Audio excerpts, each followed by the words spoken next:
Hello everyone, this is Taki from bigheadtaco.com and welcome back to BHT Studios.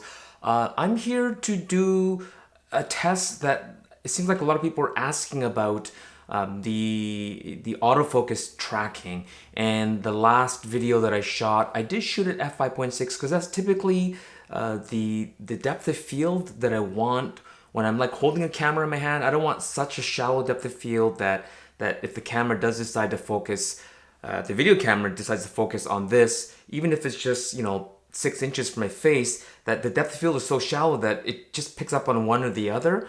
And so I shoot at about f5.6, but I did start thinking that for the sake of seeing how well this camera can do autofocus tracking as well as face and eye detect, that it would be better to shoot at a shallower depth of field. So right now I have the XF23 f2 RWR set at f2.8, and it is on autofocus area and it's center area. So as long as I center myself on screen, it will stay on focus, even if the face tracking and the eye track detect is turned off. And this is typically how I shoot all my videos when I use the X-T2, the X-H1, or the Fujifilm X-E3 that I've been using for the last couple of years or so for my videos. But for the sake of this test, I have the area plus eye detect, face detect. And even on eye detect, I specifically picked my right eye here. So it's gonna try to just keep this right eye in focus all the time. And there were times in the video that I shot that when I would sort of do this, I would get up close like this,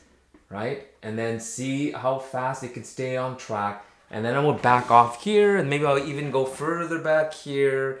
And my shotgun microphone is just right above here. This is really the sweet spot that I want to be when I'm speaking. But let's just kind of get up close like this, and then back off here, and then get close again. Now, I forgot what the minimum focus distance is on this lens, and I apologize for getting so close. And then I back off here like this. And then another test I would do is by basically putting the camera in front of my face so you no longer see my eye.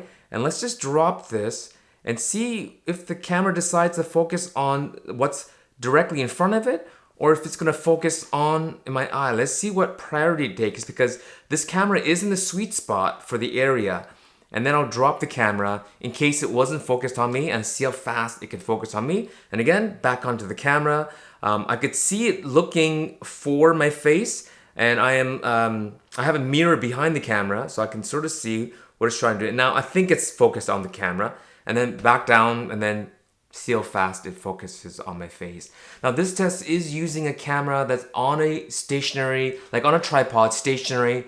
There's no one running around, I'm not moving. And so this is a very controlled test, and it will react differently if you're out in the field, shooting, moving vehicles, moving people. And I was able to do that in Toronto when there was, I was trying to follow focus with both the 18-55 as well as the 50-140 lens on a Porsche coming in and out and towards me.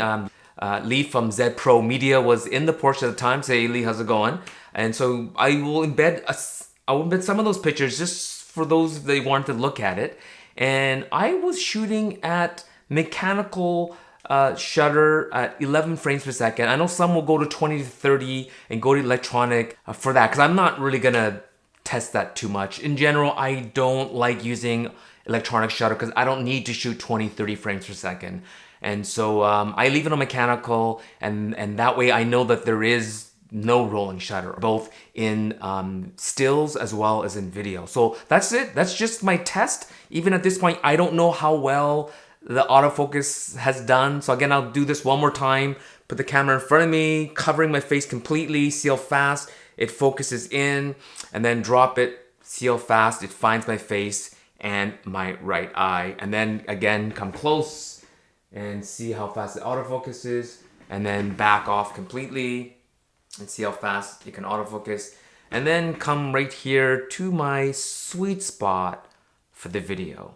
So that's it. This is gonna be a very short, quick video, and let's just see how well the X-T3 pre-production does. And so Fujifilm was confident enough to allow myself and many media personalities and brands to take 2 copies home with us. One for still, I think they gave us 2 because one is for stills and one is for video, like I'm doing right now, right? So that I can hold one in my hand while I'm talking to you.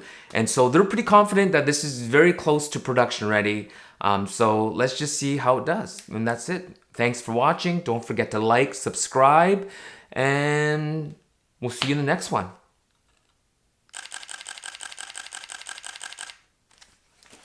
Peace.